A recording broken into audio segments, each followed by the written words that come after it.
Vamos para mais um capítulo agora de toda a nossa trama e tensão de saber se nós vamos para uma economia que vai para recessão ou se nós teremos um soft landing, uma recessão que a gente mal vai sentir, já recupera, ou se nada vai acontecer.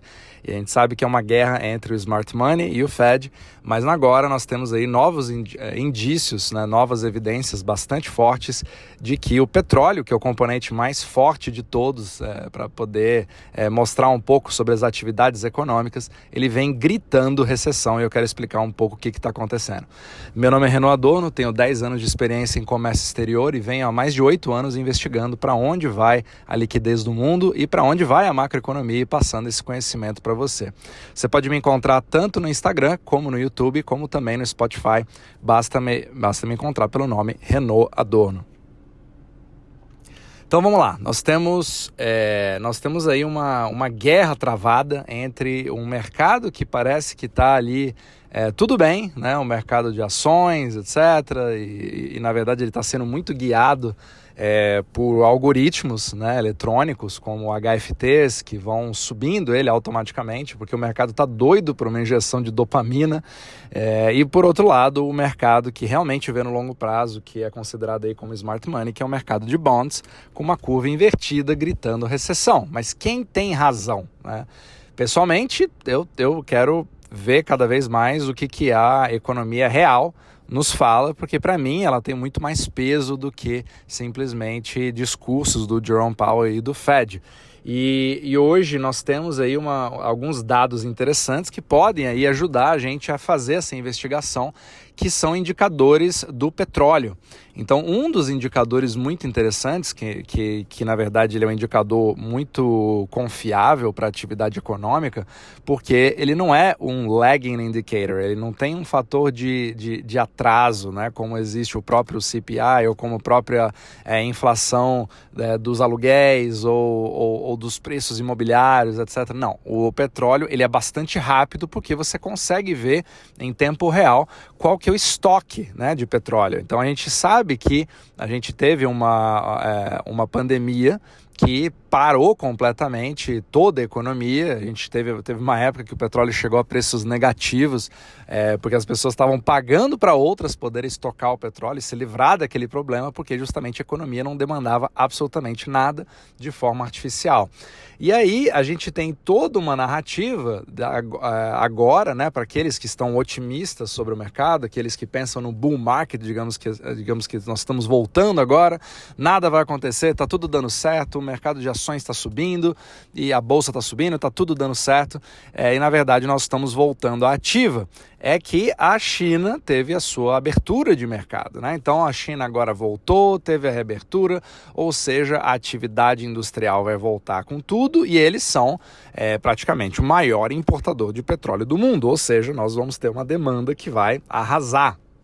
Ao mesmo tempo, nós nos Estados Unidos, as vendas estão indo bem, está tudo indo muito bem, e nós vamos também voltar a ter uma atividade ótima, e um vai ajudando o outro e a economia toda está muito bem. Porém, não é o que os números estão, não é o que as evidências estão mostrando. Então, assim, um primeiro dado que acho que dá para a gente avaliar muito bem é de que, nesse exato momento, as reservas de petróleo americanas, a gente sabe que os Estados Unidos é um dos maiores exportadores de petróleo do mundo, né? E que num caso de desglobalização ele seria aí um dos países com mais vantagens para ter uma autossuficiência de petróleo, apesar de todas as rupturas, né, que eu falei já sobre todo o supply shock que aconteceu, que criou aquela inflação, que não é uma inflação, né, mas sim um supply shock, uma falta de oferta de petróleo durante toda a recomposição pós-pandemia.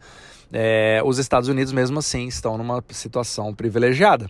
E aí você percebe que o índice agora de estoques de petróleo nesse exato momento nas reservas de emergência dos Estados Unidos estão praticamente iguais às de 2020 durante março e abril. Eu vou repetir isso para você entender o que isso significa. As reservas de petróleo dos Estados Unidos estão, nesse momento, em níveis similares ao meio da parada completa da economia mundial da pandemia. Ou seja, o que significa isso? Estão bem acima do que se esperaria. Ou seja, você claramente pode ver que existe alguma coisa que não está batendo na narrativa. E é isso que eu quero desenvolver hoje. Peraí, mas a gente não tinha um supply shock que realmente aconteceu? De fato, nós tivemos. A recuperação de você voltar de um supply shock, desse problema de oferta de petróleo, ele demora anos para você voltar a níveis normais. Mas se ele demora anos para voltar a níveis normais, como que a gente não está com um problema ainda, nesse exato momento, de petróleo? Né?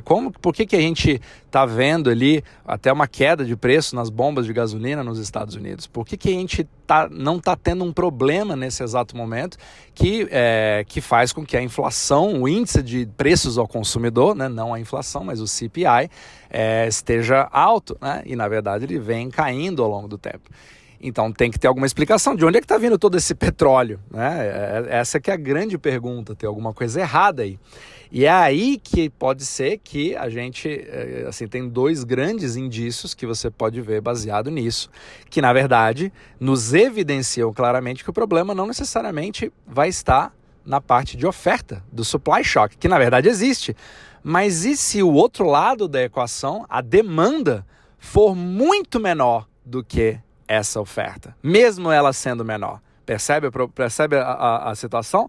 Então, existe sempre um equilíbrio entre oferta e demanda, mas o valor de alguma coisa, os preços de alguma coisa, eles são a relação entre oferta e demanda, mas ambas podem estar altas, ambas podem estar baixas, uma pode estar muito alta e a outra muito baixa, então você nunca sabe. É importante a gente ver o que pode estar acontecendo.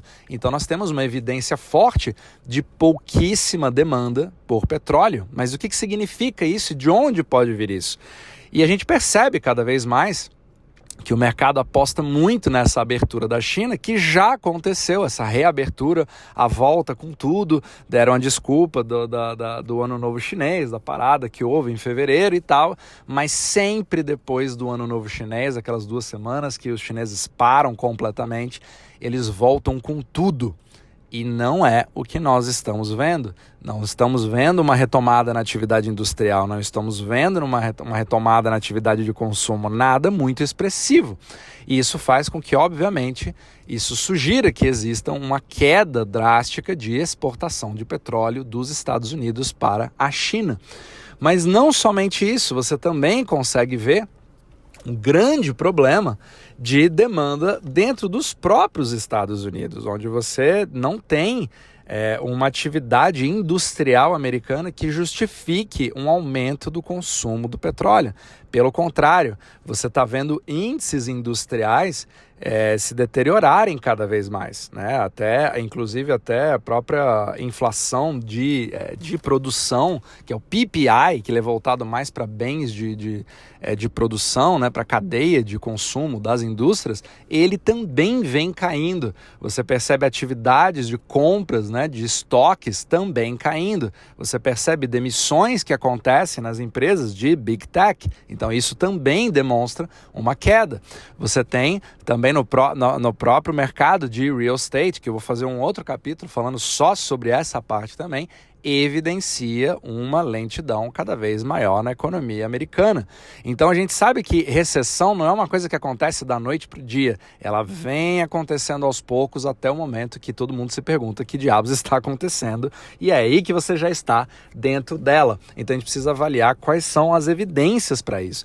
Então, por que isso é muito importante? O petróleo, você vê os estoques de petróleo em tempo real, eles dão um índice muito, muito fidedigno e muito interessante, que na verdade deveria ser usado pelo Fed para poder realmente dar uma olhada com uma informação da economia real para dizer, uau, talvez tenha alguma coisa errada aqui, mas não.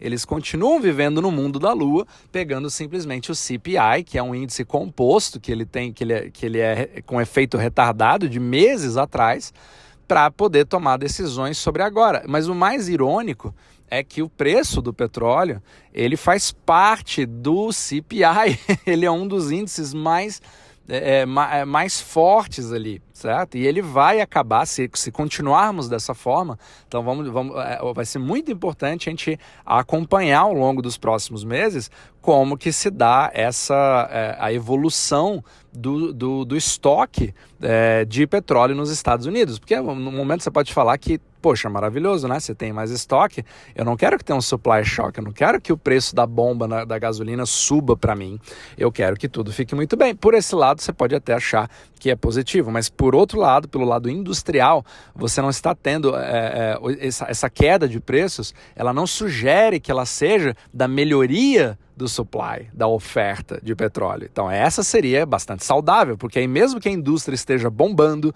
o consumo esteja aumentando, o preço da bomba continua diminuindo, porque a oferta vai suprir tranquilamente a demanda. Mas aqui é o contrário, lembra que a gente tem uma política, na verdade, entre aspas, uma política monetária que o Fed estaria fazendo de destruição de demanda. O objetivo é controlar a inflação. Só que talvez eles não estejam entendendo de que isso pode ser muito mais rápido do que eles imaginam. E isso está sendo fortemente evidenciado pela falta de demanda por petróleo.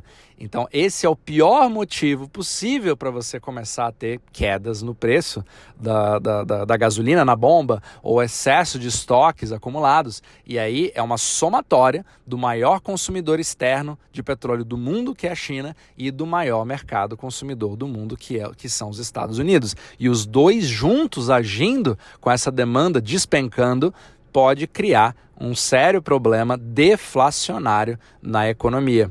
E isso para mim é algo que a gente precisa realmente ter atenção para ver para onde as coisas realmente estão indo. Então, a partir do momento que a gente começar a avaliar e a monitorar o índice de estoques nesse exato momento, nos próximos meses, do que vai acontecer com o petróleo, não somente o preço do petróleo, que está com uma tendência de queda, né, pelo menos no médio prazo, e também principalmente os estoques, se eles começarem a ficar iguais a antes, ou se até começarem a aumentar, e mesmo assim não tendo um aumento da oferta, isso significa que a demanda vai despencando cada vez mais.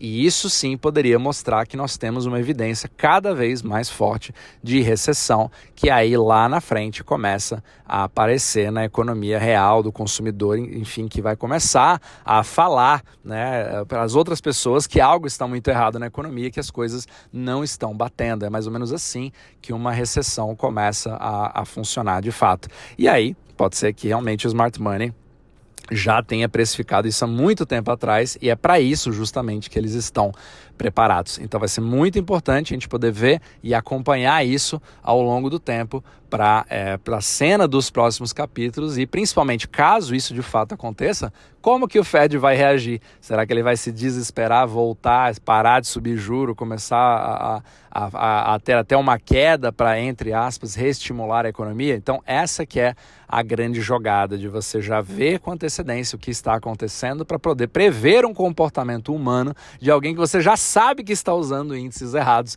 para tomar as decisões que aí, baseada nelas, você vai começar a ver no jornal. Então eu quero que você seja estimulado cada vez mais a pensar como smart money, não que eu tenha razão ou que eu esteja prevendo que de fato vai acontecer a recessão, mas eu trabalho com probabilidades. E cada vez mais eu vejo evidências que estão cada vez mais pesadas nesse sentido. No próximo capítulo eu vou falar sobre o real estate e como que também tem índices mostrando claramente essa mesma tendência, mas numa situação completamente diferente, uma classe de ativos completamente diferente.